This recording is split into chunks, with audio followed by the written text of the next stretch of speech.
सेवा करते, बड़ा मन चंचल और दुविधा में फंसा रहता है, क्या करूं? तो यहां पहला भक्ति का लक्षण है श्री गुरु चरणों का आश्रय लेना। श्री गुरु चरण पादाश्रया। जब हम गुरुदेव के चरणों का आश्रय ले लेते हैं तो ये प्रश्न ही नहीं बनता जो वो प्रश्न कर रहे थे। ये प्रश्न उन्हीं का बनता है जो मनमुखी चाल चल रहे हैं। गुरुमुखी में ये प्रश्न नहीं। बोलो जितने गुरुमुखी हो, तुम्हें प्रश्न है कि मुझे क्या करना है क्या नहीं करना। तुम्हें पता होगा मुझे किसकी उपासना करनी हो, कैसे करनी है। अगर इतना पता नहीं तो गुरुमुख नहीं हो, कंठी बंधवा लिए हो, अभी गुरुमुख नहीं हुए तुम। गुरुमुख वही जिसका समाधान हो चुका है। क्या समाधान? मेरे आराध्य देव श्री प्रिया प्रीतम, उनकी उपासना ये पूरा पता है। अब उसमें कोई मिलावट की जरूरत नहीं। इसलिए भक्ति के प्रथम अंग का श्री गुरु चरणों का आश्रय,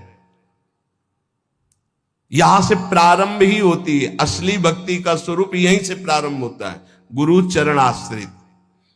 एक बहुत प्रवीण बुद्धि के उन्होंने कहा कि अगर हम अव्यक्त को गुरु बना लेते हैं तो व्यक्त गुरु बनाने की जरूरत क्या है?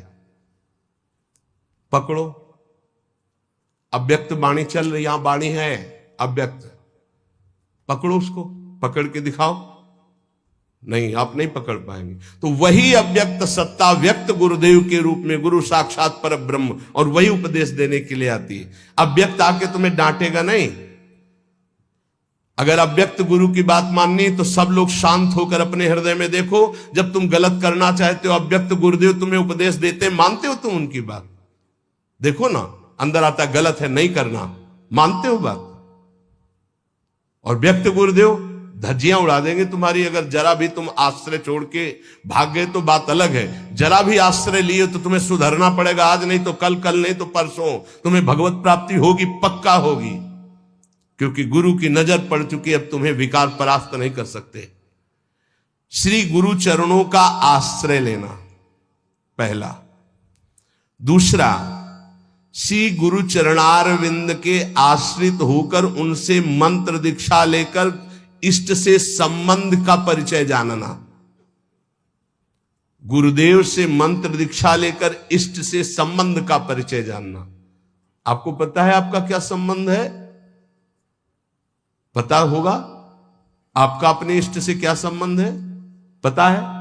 भाव संबंध को गुरुदेव जो प्रदान करते हैं वो तो पता ही होगा कि आपका आपके इष्ट से क्या संबंध है। नहीं है? हाँ, यह अंदर का विषय है। अपने इष्ट से क्या संबंध है ये आपको पता होना चाहिए। गुरु मंत्र दीक्षा और इष्ट संबंध भक्ति के 64 अंगों में दूसरा। पहला है, सबसे पहला गुरु आश्रय। एक आए थे बहुत ज्ञानी जी, बहुत बड़े ज्ञानी जी। वो मुझे मोह क्यों है? भ्रम हो गया है। ये भ्रम क्यों है? क्योंकि अज्ञान है। यह ज्ञान क्यों है? क्योंकि आप स्वीकार किए। ये आप कौन है? ब्रह्म है। ये ब्रह्म कैसे है? वह किसके चेला हो? गुरु बनाया किसी को? ने बनाने की चेष्टा की थी, किसी का नाम लिया, बोले बनाया तो किसी को नहीं। तो उनका कुछ नहीं हो तुम। वह क्यों है? माथे में तिलक लगाया कोई प्रश्नवाचक चिन्ह का नहीं, देख के ही पता चल जाएगा कि संप्रदाय के हो। नहीं चल रहे क्यों संप्रदाय के हो? नहीं, आप किस संप्रदाय के? बोले क्यों? किसके चेला हो? बोले क्यों के। तो ऐसे एक प्रश्नवाचक चिन्ह नहीं होता। तिलक लगाया कोई प्रश्नवाचक चिन्ह का, दूर से पता, दूर से डर जाएगा लोग, कौन संप्रदाय बोले क्यों वाला है। बच्चों, इसका समाधान नहीं है। क्यों क्यों क्यों? इसका उत्तर क्या है? आप बोलो इसका उत्तर क्या है?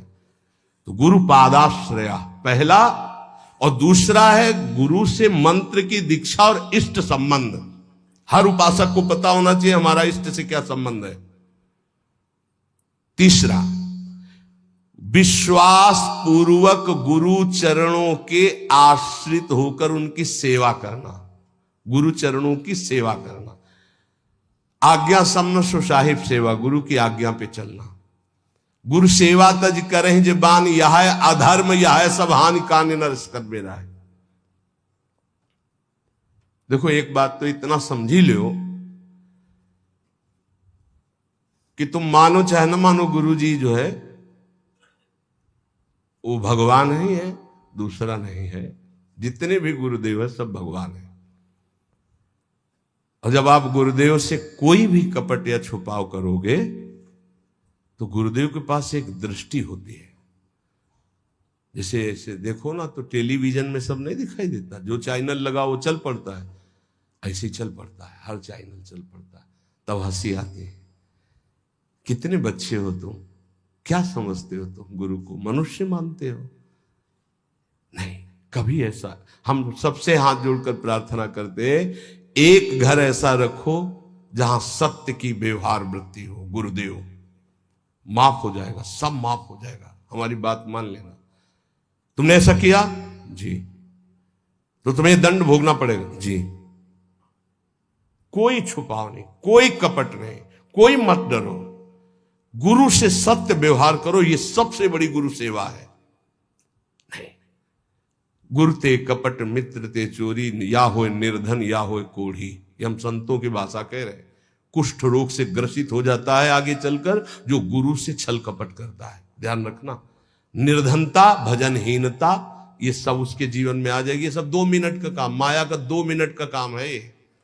फूलो मत, भूलो मत, सावधान। जिन्होंने मंत्र दिया है, जिन्होंने अपना जीवन दे दिया है, उनके तुम लाड़िले हो, तुम्हारा अमंगल करेंगे। तुम्हें डरना है इस बात से केवल कि हमसे कोई त्रुटि ना हो जाए। गुरु जी हमें डांटेंगे या फटकारेंगे या मारेंगे तो हमारा जीवन कृतकृत्य हो जाएगा। सच्ची मानिए, अभी मारा ही नहीं पड़ी इसीलिए तुम बहक रहे हो। एक बार माया की मार तो बहुत खा चुके हो तुम। एक बार गुरु की पड़ जाएगी चपत तो जीवन ठीक हो जाएगा, पक्का समझ लो। जिस दिन गुरु करुणा करके एक चपत मार देंगे उस दिन से माया मारना बंद कर देगी, पक्का समझ लेना। वो बड़े भाग्यशाली हैं जिनको गुरु की डांट और चपत लगती है। मनमानी आचरण करके ऐसा मत करना कि अब चपत खानी ही है कुछ ऐसा करे कि नाराज हो जाए तो फिर दिन भर नाराज ही बने रहेंगे, इतने हैं। अगर हमसे कोई गलती होती है और गुरु हम पर नाराज होते हो, चपत मार देते हैं, तो माया की चपत से मुक्त हो जाओगे, पक्का। डरना नहीं, डरो इस बात से कि कहीं हमारे और गुरु के संबंध में कोई बीच में ना आ जाए। बस ये बात, कहीं दरार ना पड़ जाए। और जो डर होता है वो माया जनित, हम डरते नहीं। नरसिंह भगवान से सब डर रहे थे, प्रहलाद जी डरे क्या? दौड़ के गोद में हमारे गुरुदेव है, हमारे माता पिता है, हमारे मित्र हैं, हमारे प्रीतम है, हमारे स्वामी, यही सब है। तुम्हें माता च पिता तुम्हें, तुम्हें बंधुश्च सखा तुम्हें। तो गुरुदेव के प्रति निष्कपट निश्चल भाव रखना, इससे बड़ी कोई सेवा नहीं है। विश्वास पूर्वक गुरुदेव के चरणों की सेवा करना 64 भक्ति अंगों में। ये 3 तो केवल गुरुदेव में, गुरुदेव के चरणों का आश्रय, गुरुदेव से प्रभु के मंत्र की दीक्षा और प्रभु से संबंध की जानकारी। तुम्हारा ये संबंध प्रभु से, विश्वास पूर्वक गुरु चरणों की सेवा, तीसरा। चौथा, जिस मार्ग में बड़े बड़े महापुरुष चले आए हैं उसी मार्ग का अवलंबन लेना। कोई नया स्थापित मार्ग नहीं, आचार्य परंपरा से होना चाहिए।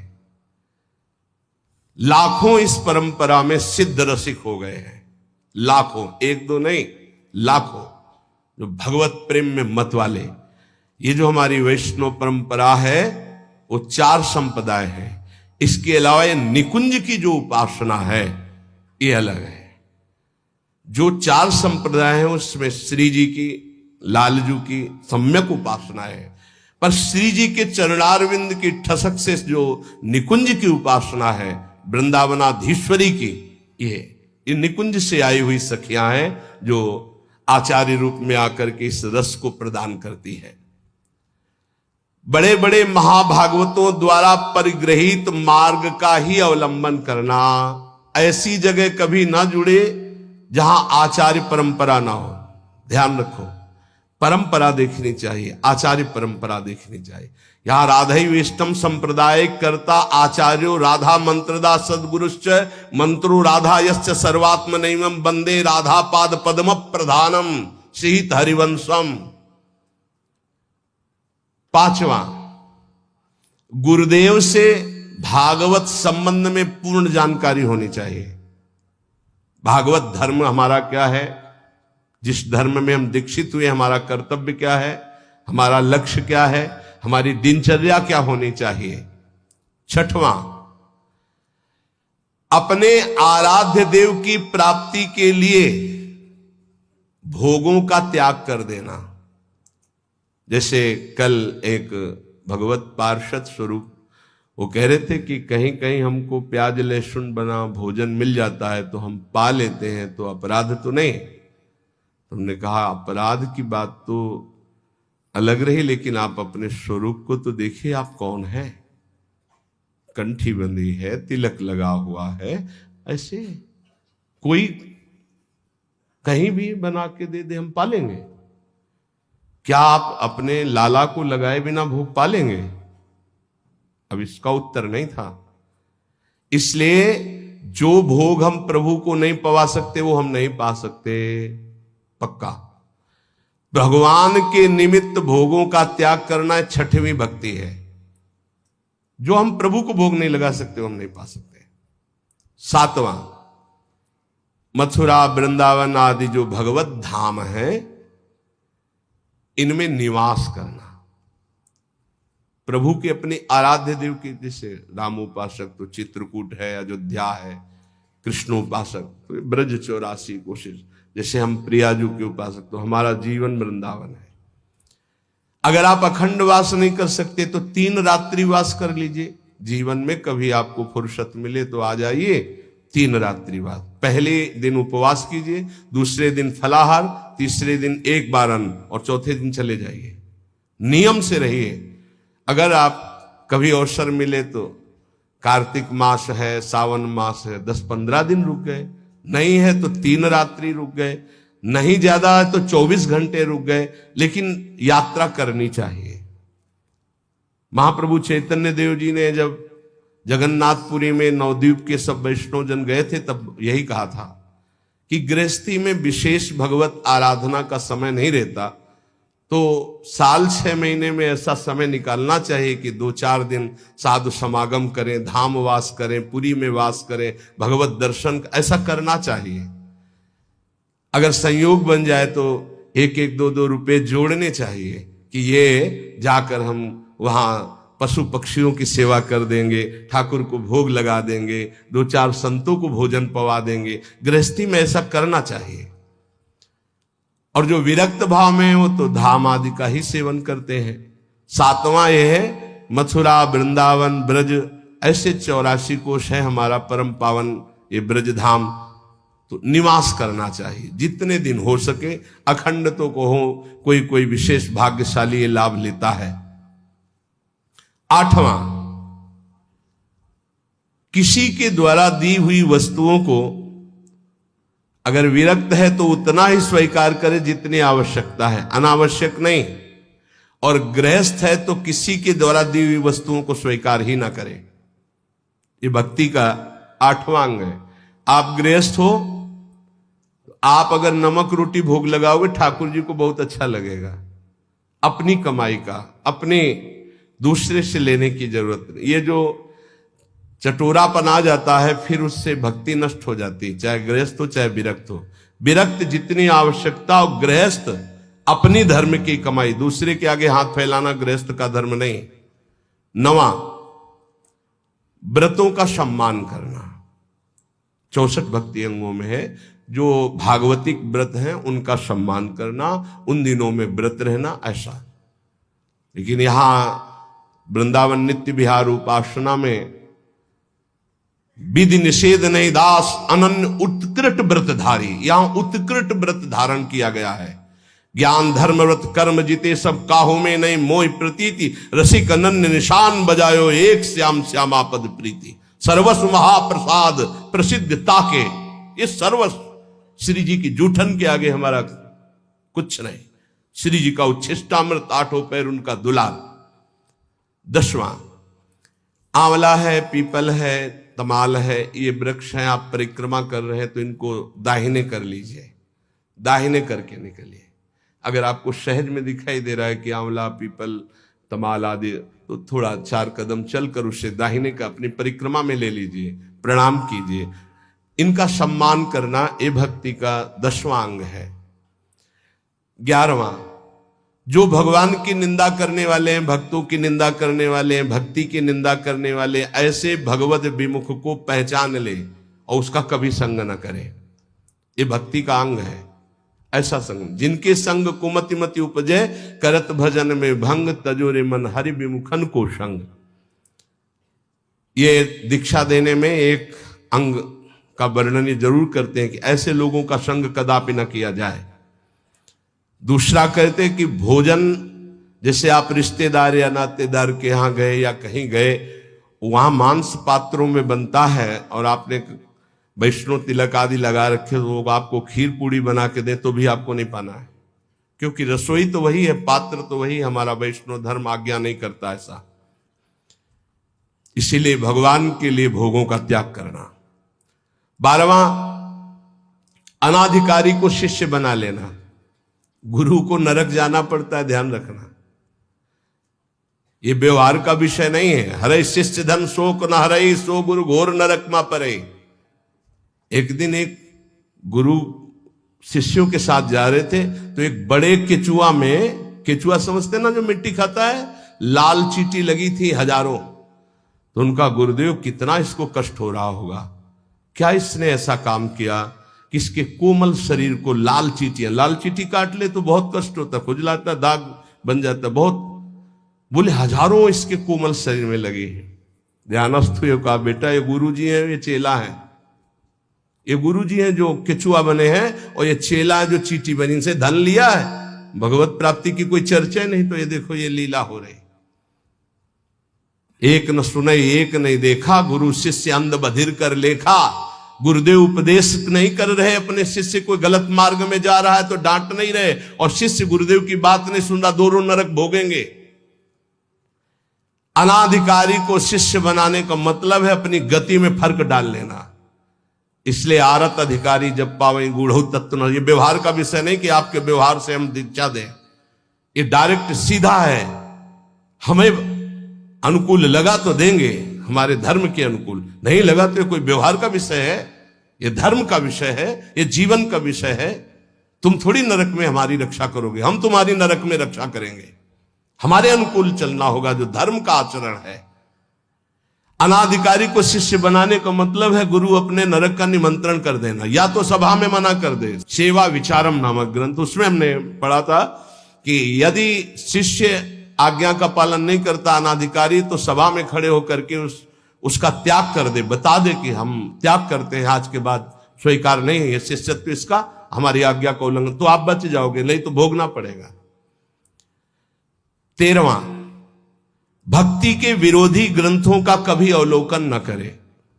कॉमिक्स पढ़ रहे हैं, ये पढ़ रहे हैं, वो देख रहे हैं, ये देख रहे हैं, ये करते हैं, वो गेम खेलते। अरे यार, राधा राधा राधा राधा राधा, कृष्ण कृष्ण कृष्ण कृष्ण कृष्ण, इसमें समय लगाना है कि उसमें लगाना है? मंजीरा उठाओ, 1 घंटा कीर्तन करो, भागवत उठाओ, 10 अध्याय पाठ करो, गीता जी उठाओ, उसका ये भगवत मार्ग है भाई। भगवत विरोधी भावों को नहीं, भगवत विरोधी ग्रंथों को नहीं। 14वां, जिससे हमारी भक्ति में बाधा पड़े ऐसे कभी कार्य ना करें। बड़े बड़े व्यवहारिक कार्य, बड़े बड़े सामाजिक कार्य, बड़ी बड़ी सभाएं जिससे हमारा भजन छूटे, ठीक। पूज्य पंडित गया प्रसाद जी महाराज गिरिराज वाले, तब माना जाएगा कि आपका भजन हुआ जब बड़े से बड़े शुभ कार्य के अनुष्ठान का मन न चले। सच्ची मानिए, महा उत्सव है यदि आप भगवत स्मरण कर रहे हो, इससे बड़ा कोई उत्सव नहीं। हर समय धीमी धीमी मधुर मधुर भगवान की नाम ध्वनि अंदर उठ रही, आप सुन रहे हैं उसे, उसी का चिंतन कर रहे हैं, इससे बड़ी कोई उत्सव की वृत्ति नहीं। भावोत्सवेन भजताम रसकाम धेनुम तम राधिका चरण रेणु महम स्मरामि। चाहे वो ज्ञान मार्ग हो, चाहे भगवत भक्ति का मार्ग हो, जब तक संसार का चिंतन है तब तक न ज्ञानी है न वो भक्त है, और भगवत चिंतन इससे बढ़कर के कोई स्थिति नहीं है। भगवत प्राप्ति के लिए किसी भी चंदे की या किसी भी सहयोग की जरूरत नहीं है। वो हृदय से भगवत स्मरण करे, इसी से भगवत प्राप्ति होती। आप गीता जी और भागवत जी सब उठा करके देख लीजिए।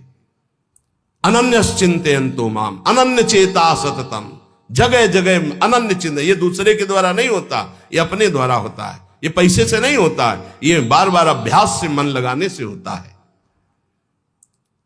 15वां, यदि आपके घर कोई अतिथि साधु महात्मा आ गया है, भारी व्यवस्था नहीं है आपके पास, माना तो आज अपना भोजन दे दीजिए, उसमें कंजूसी मत कीजिए। आप अपने किसी उचित व्यवहार के लिए अर्थ ले जा रहे हैं, कोई बीमार तड़प रहा है, आप कष्ट सह लीजिए, वो पैसे से दवा उसको दे दीजिए। ये पूज्य गुरुदेव भगवान के श्रीमुख के वचन। प्राप्त सेवा का कभी भी त्याग नहीं करना चाहिए।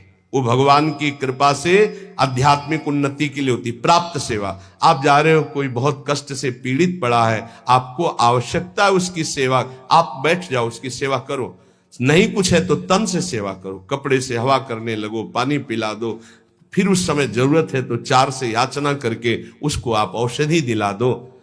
उचित व्यवहार में, सेवा में किसी भी तरह का कुविचार या कृपणता ना होने पावे। अरे ऐसे तो सब पड़े ही रहते, नहीं, प्राप्त से भगवान ने तुम्हें सेवा दी, उस समय करो। कोई आपके घर आ गया तो वक्र दृष्टि से मत देखो, तो साधु महात्मा ऐसे नहीं। भगवान आए, तुम्हारे पापों का नाश हो जाएगा मंगल के लिए। अगर वो रोटी मांग रहे, भोजन मांग रहे, आप दौड़ कर जाइए, दरवाजे पर उनको भिक्षा दीजिए। सच्चा महात्मा कभी घर में नहीं घुसेगा, ये ध्यान रखना। ऐसे नहीं घुसेगा कि आपके गेट को लांग कर अंदर भिक्षा में जाए, ऐसा कभी नहीं, सिद्धांत नहीं। जो सच्चे मार्ग का पथी को दरवाजे पे ही राधे श्याम बोलेगा, वो अंदर आ ही नहीं सकता। तुम्हें निश्चिंत रहना है। और जो अंदर आने की बात चेष्टा करे तो आपकी श्रद्धा, आपका परिचय है तो ठीक है, नहीं तो अनुमति नहीं है, पक्का। इसमें कभी धोखा नहीं खाओगे। जो सच्चे मार्ग का पथिक को, उसको गुरुजन शिक्षा देते हैं, भिक्षा गेट के बाहर ही ली जाती है। भिक्षा कभी ऐसा नहीं कि आंगन में जाके मांगी जाती हो, कभी नहीं हो। जो आंगन में जाने की चेष्टा करे वो आपका परिचय हो तो ठीक है, आपका विश्वास तो ठीक है, अन्यथा हमारे शास्त्र आज्ञा ऐसा नहीं है। कभी कोई भिक्षा के लिए आ जाए तो अपना भोजन दे दे, लेकिन उसका तिरस्कार ना करे। अगर आप में इतनी भी श्रद्धा नहीं तो 2 बातें तो कर ही सकते हैं। राधे श्याम, वो कह रहा है हमें अमुक चीज चाहिए, असमर्थ हूं, आप जल पी लीजिए, मृदु वचन बुला दीजिए, ऐसे शब्द बोलिए कि उनको बचने का दरिद्रता आपको नहीं देने की सामर्थ्य, आप मना कर दीजिए। लेकिन कटु वचन और रुद्र दृष्टि अगर अतिथि के प्रति की गई तो सारा आपका पुण्य नष्ट हो जाएगा, सारा पुण्य नष्ट हो जाएगा। ये धर्मशास्त्र के अंतर्गत की बात है। उचित व्यवहार, उचित सेवा का अवसर आया, उसमें कंजूसी मत कीजिए। देने में संकोच नहीं होना चाहिए। अब हमारा फिर क्या होगा? वो विश्वंभर देख रहा है, बहुत सुंदर व्यवस्था करेगा। आज तक जिसने साधु सेवा की, भगवान की प्राप्ति हुई, भगवान की कृपा प्राप्ति हुई। कभी ऐसा नहीं हो सकता कि संत सेवा वाला, कभी नहीं हो सकता। श्री जी उसके वैभव, उसके सेवा में उपस्थित, भगवान उपस्थित है। त्रिलोचन जी के यहाँ संत सेवा में स्वयं भगवान श्री हरि अंतर्यामी नौकर बन करके चले गए। तो ये कभी ना सोचो कि भिक्षुक को, साधु सेवा को अगर हम स्वीकार करेंगे तो हमारा कुछ चला जाएगा। नहीं नहीं, एक का वो लाखों देता है, ऐसा महान है उनका मालिक। तो भक्त का ये 15वां लक्षण है 64 अंगों में कि आए हुए प्राप्त अतिथि सेवा, संत सेवा या किसी की ऐसी परिस्थिति, उसमें कंजूसी ना करे, वो बड़े भाव से सेवा करे। 16वां, कुछ भी नष्ट हो जाए शोक ना करे। शोक क्यों ना करे? हमारी बड़ी कीमती वस्तु नष्ट हो गई तो जिसने अनंत ब्रह्मांड बनाया, मेरा स्वामी जिस समय चाहेगा वो उससे बड़ी कीमती वस्तु दे देगा, मैं शोक क्यों करूं? दूसरा, क्रोध न करे।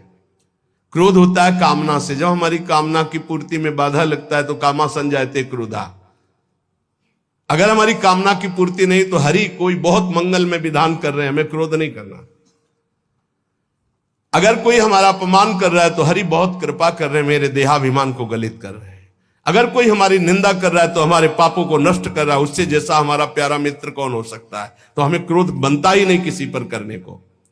और भी काम आदि विकारों के वशीभूत ना होना, ये 16वां अंग है। 17वां, आप भले अपने देव इष्ट देव के अनन्य हैं, लेकिन किसी भी देवी देवता का आप निंदा या अपमान न करें, नहीं तो आपके इष्ट देव से आपकी रति खत्म हो जाएगी। अनन्यता के ठसक में आकर कहीं किसी की निंदा न कर दे, कहीं किसी का अपमान न कर दे। सब में हमारा इष्ट विराजमान है।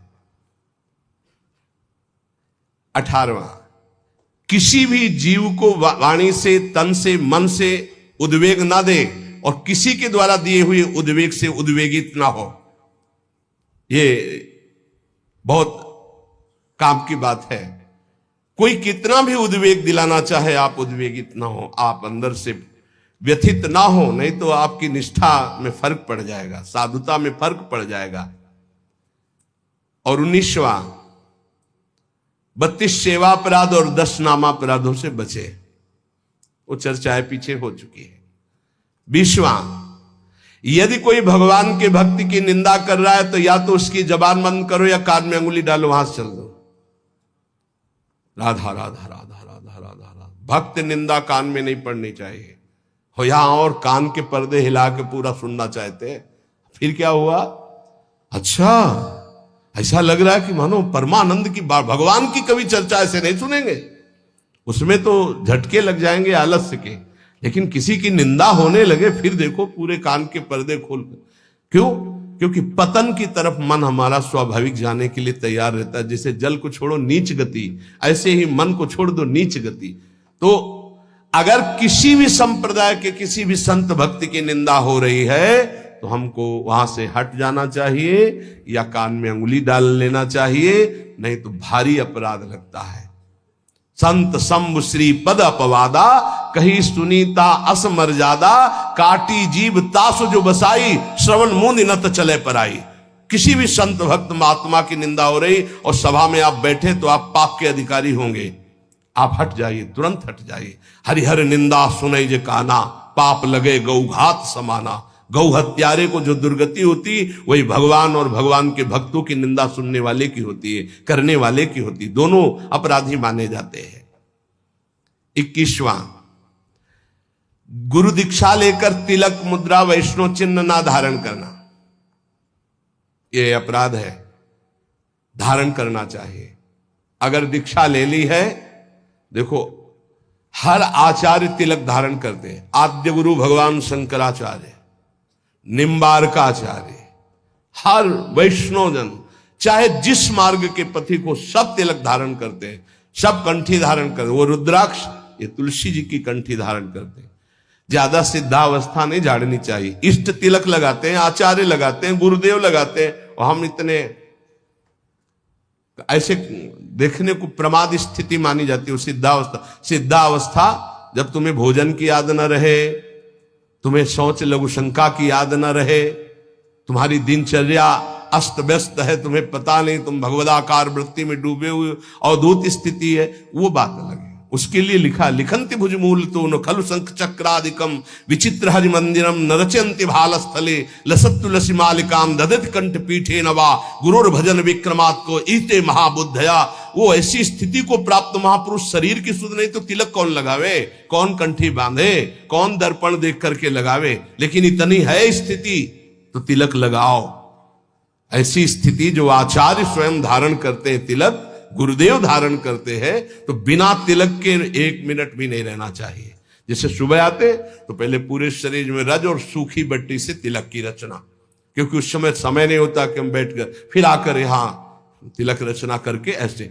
अगर हमें हमारे पास समय तो हम चाहे सूखी रज से ऐसे तुरंत तिलक बनावे, वो दिखाई नहीं देगा, पर 12 तिलक लगा के ही आगे बढ़ना चाहिए। स्नान के तुरंत बाद तिलक की रचना होनी चाहिए। और कंठी एक एक्स्ट्रा में रख लेनी चाहिए। कभी ये टूटे तो तत्काल कंठे बांध ले। गुरु प्रदत्त प्रसादी करवा के रख लेनी चाहिए। वैष्णव चिन्हों को जरूर धारण करना चाहिए, माला मुद्रा आदि। 22वां है प्रभु के नाम अक्षरों को मस्तक पर, हृदय पे धारण करना। इसको इस रूप में ना ले कि जैसे लिखने में नाम अक्षर, ये नाम अक्षर माला धारण किए तो हम सोच के समय से उतार देते हैं। नाम अक्षर है हमारे इष्ट के, हमारे आराध्य देव के नाम अक्षर है। आराध्य देव का, गुरुदेव का नाम रूप विराजमान है, छाती से लगा रहता है। पर जब हम शौच आदि क्रिया कर तो इनको हम पवित्र स्थान में या अपने आस जो सैया है सिराने रख देते हैं या ऐसे उच्च स्थान पर रख देते हैं। अगर हम राधा नाम मस्तक पर लिखें इसके अनुसार, अगर इसको हम इस भाव में अर्थ लेते हैं कि प्रभु के नामाक्षरों को शरीर पर धारण करना, ये है। हम राधा नाम बाजूबंद बांध सकते हैं, राधा नाम लिखकर हृदय में धारण किए हुए, पर हम सोच के समय उतार देते हैं। अगर हम अक्षर बनाते हैं यहां, तो हम जब स्नान करेंगे तो हमारे अधोअंगों में और पैरों में हो जाएगा। हमारी श्रद्धा कहती है कि हमें ऐसा नहीं करना चाहिए, क्योंकि वही नाम हमारे सिंहासन में बैठ, वही नाम हमारा आराध्य देव, और उसी नाम को जब हम नहाएंगे स्नान करेंगे तो वो हमारे अधोअंगों में होते हुए पैरों तक जाएगा। ऐसा हम बर्दाश्त नहीं कर सकते, क्योंकि हम उसी नाम का चरणामृत ऐसे लेते हैं कि कहीं एक बूंद भी जमीन पे ना गिरने पावे। तो हमें जो इसका भाव है कि भगवान नामों का जो अंकन, वो ऐसे भगवान नाम की माला धारण करना, भगवान नाम को ऐसे हृदय में धारण करना, जैसे हमारे बिजली बाबा भगवान नामों का मुकुट धारण करते हैं, भगवान नामों के अक्षरों का, ऐसा बाहर से ऐसे धारण कर लिया, उतार के रख के शौच स्नान आदि करके फिर धारण कर लिया। अभी एक महावैष्णव आए हुए थे महाराष्ट्र से, ठाकुर जी को अपने ऐसे मस्तक पर धारण किए हुए थे, ये गोपाल जी को ऐसे लिए हुए, हर समय प्रसाद पाने के लिए जब बैठे तो सामने ठाकुर जी विराजमान, सब ऐसे जो महापुरुष धारण करते हैं, उनकी श्रद्धा, उनका भाव। लेकिन हमारा आज तक भाव ऐसा, वो घबराहट पैदा हो जाती है कि नाम का जो धोवन चरणों में जाएगा वो बिल्कुल ठीक नहीं। जैसे कुछ भावुक जन अपने हाथों में या ऐसे टेटू में भगवान नाम लिखवा लेते हैं, भगवान रूप बना लेते हैं, और जब शौच आदि होते हैं उन्हीं हाथों से ये बिल्कुल ठीक नहीं है। आपको भगवत रूप पहना, यहां पहनिए, समय से उतार कर टांग दीजिए, फिर शौच स्नान करके फिर धारण कर लीजिए। ऐसा मत कीजिए जो ये अंकित करवाना है, तुम्हें ज्ञान नहीं। अब यहां लिखा है राधा कृष्ण, अब शौच तो वही पानी, वो हाथ धोना, वही नहाओगे वही, ये फिर नाम का जो प्रकाश है वो आनंद में नहीं आ पाएगा। ये बात, नाम का आदर, नाम का आदर करना। एक बार पूज्य राधा बाबा ने देखा कि ठाकुर घनश्याम दास जी गीता वाटिका बैठे ही अंगुली से ऐसे लिख दिया राधा, और बाबा उधर से निकले तो कहा, अरे ठाकुर ये गलती क्या कर दी, अब इसके एक कण में भी पैर पड़ेगा सारे सुकृत नष्ट हो जाएंगे। राधा नाम लिखा, बैठ गए बाबा, पूरी रथ समेटी, एक एक सब समेट करके और तुलसी के घेरे में डाला, का ठाकुर ऐसी गलती मत करना। नाम को जो पहचान गए, नाम को जो जान गए, वो नामी को अधीन कर लेते हैं। इसलिए नाम का आदर करना है, पर ऐसे लिखना, ऐसे धारण करो। हम कह रहे हैं पूरे नाम की माला बनाकर ऐसे बांध लो, नाम के बाजूबंद बना लो, नाम के कुंडल बना लो, नाम के कंठहार बना लो। लेकिन नाम को अगर हम अंकित करते हैं तो धुलकर हमारे अधोअंगों में जाता है। ये हमारी पर्सनल, हमारे हृदय की भावना है। तो जो इसमें अक्षर में लिखा है कि भगवान नाम के अक्षरों को शरीर पर धारण करना, धारण करना है, तो अंकित करा करके, जैसे तुलसी जी पर है, तमाल जी पर है, कदम्ब जी पर है, फिर हम उसको धारण करते हैं। 23वां, प्रभु को निवेदित माला, पुष्प, तुलसी आदि का बड़े आदर के साथ सेवन करना। श्री चरणों की चढ़ी हुई तुलसी, अहो भाग्य, नाक से सूंघे, मस्तक पर लगाए, ओहो आज हमें प्रभु की प्रसादी तुलसी मिली, प्रसादी पुष्प मिला, प्रसादी माला मिली। हृदय में आह्लाद होना चाहिए, बार बार ऐसे, ओहो आज तो बड़ी कृपा हो गई, साक्षात प्रभु ने प्रसाद दिया। धर दो, हाँ धर दो, ऐसे नहीं, तत्काल उसको प्रणाम करो और माला को माथे पे लगाओ, सूंघो, तुम्हारी इंद्रियां पवित्र हो जाएंगी, भगवत भक्ति बढ़ेगी। 24वां, भगवत विग्रह के सामने नृत्य करना। प्रभु विराजमान है, राधा राधा जैसे बन रहा है, हमारे मालिक है, हमारे स्वामी है, रिजवार है, रीझ जाएंगे। नृत्य करना ये 64 अंगों में एक अंग है। 25वां, भगवत स्वरूप को साष्टांग दंडवत प्रणाम या पंचांग दंडवत प्रणाम ये करना। 26वां, जैसे गुरुदेव पधारे या भगवत विग्रह पधार रहे तो सबको खड़े हो जाना चाहिए। जैसे अपनी श्री जी श्रृंगार गृह से पधार रहे हैं या मंगला में शयन गृह से पधार रहे हैं तो सबको खड़े हो जाना चाहिए। श्री जी पधार रहे हैं, गुरुदेव पधार रहे हैं, खड़े हो जाना चाहिए। भगवत विग्रह का, गुरुदेव का अभ्युत्थान, उनको देखकर खड़े हो जाना है, सम्मान करना, ये भक्ति का 26वां अंग है। 27वां, आप देख रहे हो कि चाव जा रहा है। चाव कहते हैं ठाकुर जी की शोभा यात्रा। पहले आप प्रणाम करो, किसी की भी जा रहे हो, किसी भी ठाकुर की, किसी भी वैष्णव की प्रणाम करो, साष्टांग या पंचांग जैसी श्रद्धा बने सबको। फिर 5-10 कदम पीछे पीछे चलो, फिर प्रणाम करके वापस आ जाओ। ये वैष्णव मर्यादा है। ऐसा नहीं देखा है उन संप्रदाय, वैसे सारे सुकृत नष्ट हो जाएंगे, इसीलिए भक्ति बढ़ती नहीं। अरे कोई कृष्ण बोले, कोई राम बोले, कोई हरि बोले, कोई शिव बोले, सबकी चरण धूल मेरे माथे पे, ये सब महाभागवत जन है। ये जो दृष्टि रखते हैं ना, ऐसे होते हैं किस संप्रदाय के, ऐसे ये पुण्य नष्ट हो जाएंगे। कोई भी भगवत विग्रह, जैसे कोई भक्त है अपने ठाकुर जी को माथे पे विराजमान किए, प्रणाम करो, 5 कदम उसके साथ चल दो। नाम कीर्तन हो रहा है तो अपना मंत्र जपते हुए साथ चल दो, फिर प्रणाम करो, वापस आ जाओ। इससे कृपा प्राप्त होगी। प्रभु के चाव या सवारी के पीछे कुछ कदम चलना, अगर बहुत समय है तो आप साथ चल रहे तो 5 कदम तो चल ही सकते हैं। 28वां, प्रभु के श्री विग्रह के दर्शन के निमित्त जाना। बिहारी जी, राधा रमण, राधा वल्लभ, यहां तो घर घर ठाकुर तुलसी सेवा। प्रभु के मंदिरों, और अगर आपका शरीर स्वस्थ है तो सवारी मत लीजिए, आपका शरीर स्वस्थ है तो नंगे पैर जाइए। हे, यहां तो सिर भर जाऊं उचित असमोरा, मेरे प्रिया प्रीतम का धाम है, उनके दर्शन करने जा रहे, मंत्र जप करते हुए नंगे पैर। यहां कोई कांटे थोड़ी बिछे, मार जूता और चप्पल पहनकर चलना। सही बात, बड़ा दुर्भाग्य है अगर ये पहनकर अपने को चलने को होता है। ये तो डॉक्टर मना किए कि वैसा ऐसा नहीं, तो जीवन भर हो गया नंगे पैर ही रहे। जो सुख मिलता है रज स्पर्श से पादुका, ये दुर्भाग्य है। प्रभु के मंदिर कम से कम, अब कोई कई तो सीढ़ियां भी चढ़ जाते हैं पादुका से, क्या करें, नहीं तो पादुका पहने दर्शन करें। अरे प्रथम सीढ़ी में पैर रखने के पहले तो पादुका उतार दे कहीं।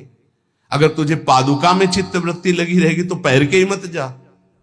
क्या कांटे बिछे हैं प्रभु के धाम में, मंदिर में दर्शन करने, इतना तो कर ले। 29वां, प्रभु के मंदिर में दर्शन करके 4 प्रदक्षिणा करना। अगर समय नहीं तो दाहिने करते हुए जाओ, दर्शन करके निकल जाओ। समय है तो 4 प्रदक्षिणा कर लेनी चाहिए, ये बहुत लाभ प्राप्त होता है। 4 प्रदक्षिणा हमारे श्री प्रिया प्रीतम जी की होती है।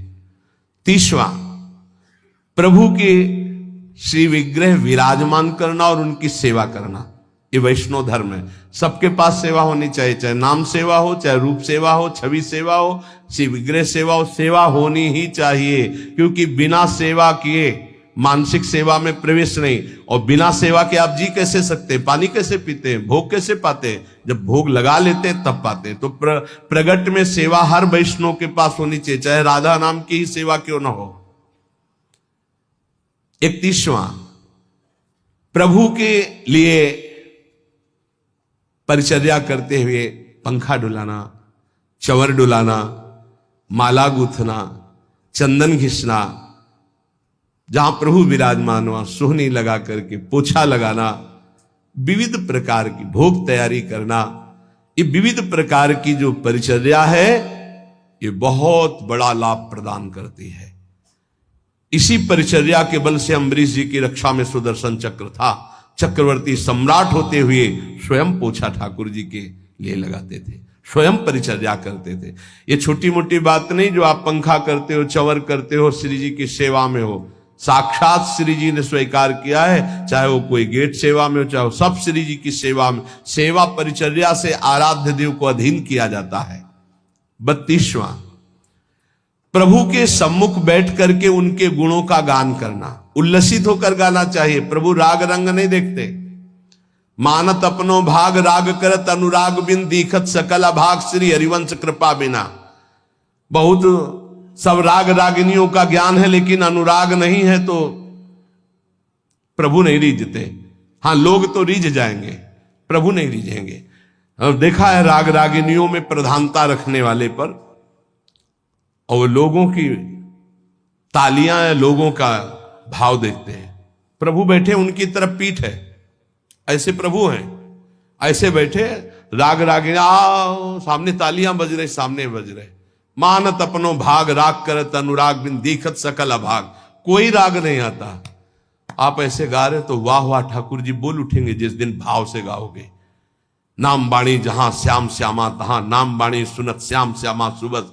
प्रभु के सम्मुख गान करने का सौभाग्य जानते हो, ये जो आप लोग बैठकर गान करते हो, बड़ी विशेष कृपा है। उनके लीला गुण गायन से बहुत जल्दी वो प्रसन्न हो जाते हैं। 33वां, भगवान के सामने भगवान का नाम कीर्तन करना। ये जो आप लोग करते हैं, हाँ, हृदय आह्लादित हो जाता है। राधा राधा जब आलाप लेते हैं तो जैसे दूध गैस में चढ़ाओ तो उफान नहीं आती, ऐसे भक्तों के हृदय में उफान आनंद की आती उच्च स्वर से नाम कीर्तन सुनकर। 34वां, इष्ट मंत्र का जाप का नियम होना। जैसे गुरुदेव देते 11 माला, 21 माला, 33 माला, जो भी, वो संख्या जरूर पूरी करनी चाहिए। इष्ट मंत्र की जो संख्या है गुरुदेव ने जो दिया है, ये भक्ति का अंग है, जरूर पूरा करना चाहिए। ध्यान देना चाहिए कि हमें इतना मंत्र जो गुरुदेव ने कहा वो जपना ही जपना है। इष्ट मंत्र का नियम पूर्वक जप का ये भाव गुरुदेव ने जो दिया उसको पूरा करना चाहिए। 35वां, रोज प्रभु से प्रार्थना करनी चाहिए, उनकी कृपा मांगनी चाहिए। रो रो कर उनके दर्शन की इच्छा, उनके प्रेम की इच्छा, उनके चिंतन की इच्छा, यही हमारी भिक्षा, ऐसा मांगना चाहिए। रोज 4 शब्द तो बोलना चाहिए, लाडली जो कृपा करो, अपना निरंतर नाम हमारे हृदय में चला दो। प्रिया जो और कोई चिंतन न बन पावे, बस आपका चिंतन बना रहे, ऐसा मन से बातें करनी चाहिए, वही प्रार्थना है। 36वां, महापुरुषों के द्वारा गाए हुए स्तोत्र और पदों का गायन करना चाहिए। जैसे चतुरासी जी है, ये सब स्तोत्र ही है। श्रीमद राधा सुधा निधि, एक एक श्लोक सब प्रार्थना भरे हुए हैं। स्तोत्रों का गायन करना चाहिए। 37वां, प्रभु के निवेदित किए हुए प्रसाद का बहुत महत्व रखना चाहिए। जैसे प्रसाद आया तो खड़े हो जाना चाहिए।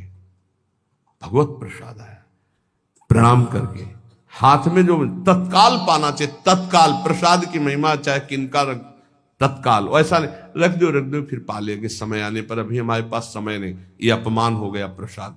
भगवत प्रसाद का सबसे पहला सम्मान, माथे पे लगाओ, प्रणाम करो। अगर आप बैठे हो प्रसाद आया तो खड़े हो जाओ, पहले प्रसाद का सम्मान करो, भगवत स्वरूप मानना। एक कह रहे थे कि हम कुछ भी पाते हैं तो हमारा भजन रुकता है, तो हमका कुछ क्यों पाते हो? गुरु प्रसाद पाओ, भगवत प्रसाद पाओ। हाँ बोले वही तो हमका उसे कुछ में क्यों बोले? भगवत प्रसाद पाने से भजन में विक्षेप पड़ता है। बोले असली बात है कि विक्षेप पड़ जाता है, तो यहां तक टिटुआ तक कौन बोला कि खाओ? थोड़ा प्रसाद पाओ और देखो भजन होता है कि नहीं होता है। अब हलवा पूड़ी सब तो ठाकुर जी हजम कर पाएंगे, वो तो विश्वम्भर है, वो तो आग पी गए, तुम पियोगे क्या? वो तो पी गए आग, दावानल में सब सखाओ जब गौएं हुई ऐसे कह के मुंह पे पी गए। देखो भगवत प्रसाद किनका लो और मधुकरी भरपेट पाओ। जो मंदिर से प्रसाद मिले तो किनका ले लो, ये सिद्धांत वैष्णवों का रहा है। एक बार झाड़ू मंडल के पूज्य महाराज बलराम दास जी महाराज, उनको वृद्ध अवस्था में एकदम काम वेदना जागृत हो गई, वो कोई माताएं स्नान करेंगी तो दृष्टि तो उन्होंने कहा कि अब जीवन को नहीं रखेंगे, गलत भाव आ गया। तो सब भक्तों ने कहा कि चलो वृंदावन की परिक्रमा लगाते हैं। तो नाम कीर्तन करते हुए परिक्रमा लगाई तो जो विकार आया था वो हट गया।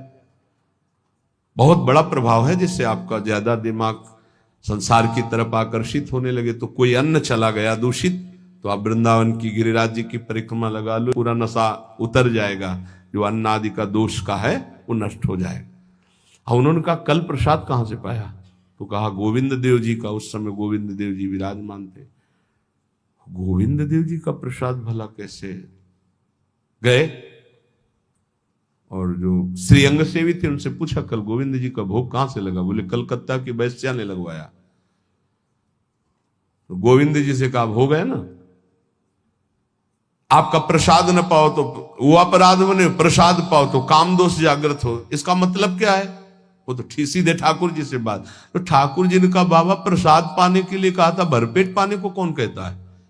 इतना किनका लो प्रसाद का? हमारा पूरा संसार है, हम तो सबके पाएंगे, हम तो सबके लाड़िले हैं। तुम्हें जरा सा किनका लेकर हमारे प्रसाद की रक्षा करनी और पेट भरना माधुकरी से, भिक्षान्न के द्वारा। भगवान के निवेदित प्रसाद को ग्रहण करना।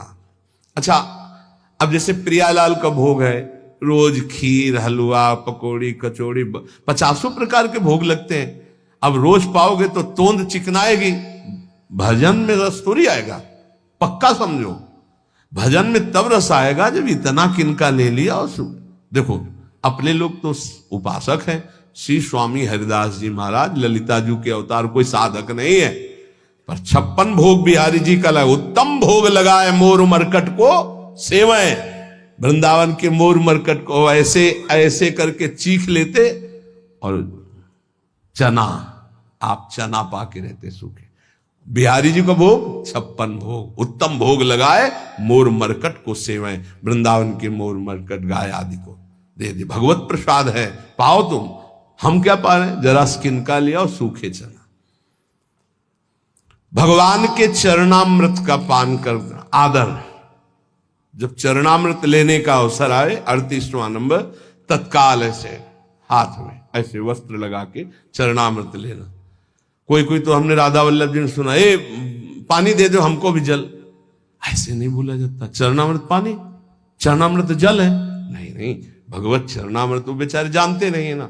ऐसे सदैव लेना चाहिए कि एक बूंद भी पैर में ना गिरे। ऐसे लेकर चरणामृत का पान करना। और रोज नियम बना लो, सबसे प्रार्थना है कि बिना चरणामृत के तुम्हारी दिनचर्या शुरू नहीं होनी चाहिए। स्नान किया, रज लगाई, तिलक लगाया, चरणामृत लिया, अब हमारी दिनचर्या शुरू होगी। जब तक जबान, हम ये परम वैष्णव की बात करें, जबान में चरणामृत नहीं गया तब तक और प्रसाद नहीं पाएंगे। पहले चरणामृत।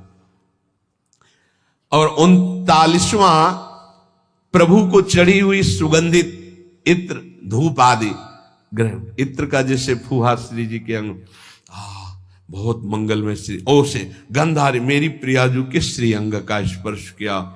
इसीलिए इन प्रेमी जनों को समझ पाना मुश्किल होता है।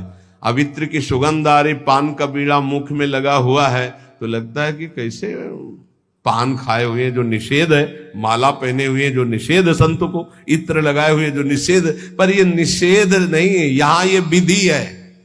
वैष्णव सेवा, वैष्णव संप्रदाय में, भगवत आराधना में ये विधि है। प्रभु को चढ़ा हुआ इत्र और धूप आदि की गंध लेना, सुगंध लेना, इससे भक्ति बढ़ती है। 40वां, पवित्र होकर ही भगवत विग्रहों का स्पर्श करना, अपवित्र दशा में नहीं। पर बहुत पवित्रता का थोड़ा निर्वाह आजकल बहुत कठिन हो गया है। अब इतने बढ़िया बाथरूम बने हुए कि रज का तो छू नहीं सकते हैं, वही साबुन से ऐसे कर लिए तो हमारी दृष्टि में अपवित्र ही मानते हैं हम। अगर रज का सेवन नहीं तो अपवित्र है। और अगर आप कि वस्त्र उस शौचालय वाले पात्र में वो है ना, उसमें छू गए तो हम अपवित्र मानते हैं, वो सेवा लायक नहीं। बहुत संभाल करके, आजकल वो अटैच बाथरूम है ना, बहुत संभाल करके, पवित्रता बड़ा कठिन हो गया है। 41वां, जब दर्शन करने जाए तो आचमन करके पवित्र होकर के ही भगवत दर्शन करने जाए। 42वां, अगर आप दर्शन करने गए हो, पर्दा आ रहा है कि आरती होने वाली है, तो रुक जाइए, चाहे जितना बड़ा काम हो, भारी से भारी कार्य को छोड़कर आरती के दर्शन करके ही जाइए। आरती का महत्व रखिए। आरती के प्रकाश में जब प्रभु के श्री अंगों का दर्शन होता है, कोटि कोटि जन्मों के अघों का मार्जन हो जाता है। 43वां, अगर कहीं भगवत चर्चा हो रही, कथा हो रही, भगवत नाम कीर्तन हो, तो रुक जाओ, 2 मिनट बैठ जाओ। एक घड़ी आधी में पुण्य आधी, तुलसी संगत साध की कोटि कटे अपराध। अगर भगवत चर्चा हो रही, कथा, यहां क्या हो रहा, सत्संग, बैठ जाओ। आधी में पुण्य आधी, 12 मिनट बैठ जाओ, 6 मिनट बैठ जाओ, कुछ शब्द पढ़ जाएंगे, तुम्हारा मंगल हो जाएगा। नाम कीर्तन हो रहा है, भगवत कथा हो रही, कोई संत भगवान बोल रहे, 2 मिनट सुन लीजिए, तुम्हारा मंगल हो जाएगा। भक्ति का अंग है। हाथ जोड़ करके वहां बैठ करके सुना, ज्यादा समय नहीं तो 10 ही मिनट सुना, चल दिया। 44वां, हर समय भगवत कृपा, गुरु कृपा की बाट जोहते रहना। गुरुदेव की कृपा की याचना करते रहना, भगवत कृपा की याचना करते रहना, क्योंकि इसी कृपा से सारी निर्विकारिता आती। गुरु कृपा से ही निर्विकारिता, भगवत कृपा से ही आती है। 45वां, नित्य निरंतर भगवान के नाम का जाप करना। मंत्र जाप का नियम तो है ही, लेकिन उठते बैठते चलते फिरते श्वास श्वास में अपने आराध्य देव के नाम का जप करना। 46वां, नाम जप करते हुए रूप के ध्यान का अभ्यास करना। श्री राधा वल्लभ लाल को हृदय ध्यान, मुख नाम, मुख में नाम और हृदय में उनका ध्यान। 47वां, अपने द्वारा जितने भी कर्म हो रहे हैं शुभ भागवतिक, सब भगवान को अर्पित करना। अपनी दिनचर्या को जांचना कि भगवत विमुख कोई कार्य तो नहीं हो रहा है। अगर गलती हुई है तो भगवान के सामने प्रायश्चित करो कि हमसे गलती हुई, नाथ, हृदय में जलन पैदा करो, आगे से वो गलती ना हो, और सब भागवतिक कार्य भगवान को अर्पित करें। 48वां, हर समय दृढ़ विश्वास रखना, प्रभु हमारी रक्षा करेंगे। निश्चित भगवान हम पर कृपालु हैं, हमारा कोई बाल बाका नहीं कर सकता। हर समय दृढ़ विश्वास रखना। 49वां, जो बहुत प्रिय वस्तु है भगवान को समर्पित करना। अपने को जो बहुत प्रिय लगे वो भगवान को समर्पित करना। जैसे कृष्णदास जी जा रहे थे, देखा कि गरम गरम जलेबी बन रही, अरे ये तो श्रीनाथ जी के लिए, बोल आंख मूंदी भाव में, तो वहां पाने लगे श्रीनाथ जी। जय जय ने पूछा कि ये विठलनाथ गोस्वामी जी ने कि जय जय हमने तो यहां भोग लगाया नहीं, आप कहे, बोले कृष्णदास बाजार से भावना कर रहा है तो मैं पा रहा हूं। जो अपने को प्रिय वस्तु है, अरे ये तो श्री जी के लिए ठीक रहेगा, ये तो प्रभु के लिए ठीक रहेगा। 51, हर समय प्रभु की शरण में है, ये ध्यान रखना।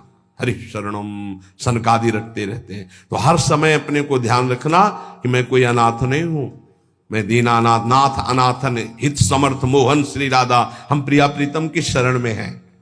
52, प्रभु के लिए ही केवल सारी चेष्टाएं करना, स्वसुख वांछा का त्याग करके, ये जब करोगे तो ये आ ही जाएगा। तत्सुख भावना में दृढ़ हो जाना। 53, प्रभु के लिए तुलसी का वृक्ष लगाना, प्रभु के लिए और वृक्षों का रोपण करना, उनकी सिंचाई करना, प्रभु के लिए दीप दान करना, ये प्रभु के लिए तुलसी जी लगाना और वृक्षों को लगाना। दुर्भाग्य हो रहा है, फ्लैट पर फ्लैट बन रहे, वृक्षों को काटा जा रहा है।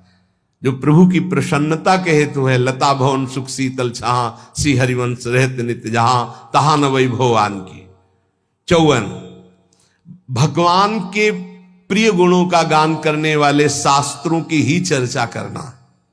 और भी बहुत से शास्त्र, पर हम भगवान की महिमा से युक्त गुणों का जो रचनात्मक स्वरूप भगवान व्यास देव जी और बड़े बड़े महर्षियों ने किया, हम उनका गान करते हैं, या जो आचार्यों ने गान किया। 55, भगवत धाम में प्रीति करना, जिससे हमारे आराध्य देव का निज धाम वृंदावन है, ये हमारा जीवन, हमारा प्राण, ऐसा प्रीति करना। 56, किसी भी वैष्णव को देखते ही आह्लादित होकर दंडवत प्रणाम करना, विनय पूर्वक व्यवहार करना, और बन जाए तो उनकी आवश्यकता जो उन वस्तुओं की स्वीकार करें, संत वैष्णवों की सेवा करना। ये भक्ति बढ़ाने वाला है। यथाशक्ति भगवान के जो उत्सव आते हैं उनको मनाना, कृष्ण जन्माष्टमी, रामनवमी आदि आदि, यथाशक्ति जितना अपने पास है उसके हिसाब से हम उत्सव मना रहे हैं। दामोदर मास, कार्तिक मास का आदर करना। आप गृहस्थ हैं, अन्य समय नहीं मिलता, आ गए कार्तिक मास में 2-4 दिन रुके, नाम कीर्तन, पाठ, भजन, संत सेवा आदि, परिक्रमा आदि ऐसा करके चले गए। समय है, पूरे महीना रुक गए। 49वां, भगवान के उत्सवों को यदि अकेले ना कर पाए तो और लोगों को भी सम्मिलित करके विशेष रूप से भगवान की जन्माष्टमी आदि को मनाना। 60वां, भगवत विग्रह को साक्षात श्री भगवान मानना, ना कि उसमें कोई धातु बुद्धि, पाषाण बुद्धि आदि देखना। एक भक्त कह रहे थे हमें बहुत दुख होता है जब कोई हमसे पूछता है कि तुम्हारे ठाकुर का संगमरमर के हैं या धातु के हैं या ऐसे हैं, तो मुझे बहुत कष्ट होता है। तुमका कष्ट ना करो, यद्यपि आपकी प्रियता बहुत सही, पर सामने वाला नहीं जानता है इसलिए ऐसे पूछता है, ये अपराध है, ऐसे नहीं पूछना चाहिए। भक्तों का हृदय दुखी होता है क्योंकि उनके लिए वो साक्षात भगवान है। 60वां, भगवत विग्रह और भगवत भक्तों की सेवा का प्रधान भाव होना, यह हमारे जीवन का परम लक्ष्य है। ठाकुर सेवा और संत सेवा, अगर दोनों में पूछा जाए तो पहले संत सेवा फिर ठाकुर सेवा। हम अगर ठाकुर जी का स्नान श्री जी का करा रहे हैं और कोई भक्त आ जाए तो श्री जी को वहीं वैसे विराजमान करो, पहले उसका आदर करो, ऐसा ध्रुवदास जी ने भी वर्णन किया है। 61वां, जो भगवत शास्त्र के भगवत प्राप्ति के सूत्र है, सिद्धांत है, उनका मनन करना। श्रवण करना, गायन करना तो है ही, मनन करना। 62, भगवत भक्तों की नामावली, भक्तों का कीर्तन करना, भक्तों की अर्चना करना, भक्तों की वंदना करना, भक्तों का संग करना, भगवान से भी बढ़कर भक्तों की प्रतिभाव करना, ये बहुत बड़ी बात है। 63, उठते बैठते चलते फिरते खाते पीते रात दिन जागृत स्वप्न सुसुप्ति स्फुरत में राधा पदा जप छटा, अपने आराध्य देव के चरणों का चिंतन, उठते बैठते चलते फिरते हर समय। 64, मथुरा मंडल, संपूर्ण मथुरा मंडल में इसका सेवन करना। ये भक्ति के 64 अंग सारांश में कह गए, इनकी व्याख्या की जाए तो महीनों चलेंगे। पीछे शुरू की थी तो स्मृति तक पहुंचे थे, भगवत स्मृति तक पहुंचे थे। इसलिए इन अंगों का सांगोपांग यदि उपासना हो जाए तो प्रेम का प्रादुर्भाव हृदय में हो जाए। अब इन 64 अंगों में बिल्कुल सरल भाषा में, जिससे सब अंग आ जाएंगे, गुरु चरणों का आश्रय ले ले और गुरु मंत्र और गुरु नाम जो दिया हुआ है खूब रटे, सब अंग आ जाएंगे अपने आप। 2 बात पकड़ लो, गुरु चरणों का दृढ़ आश्रय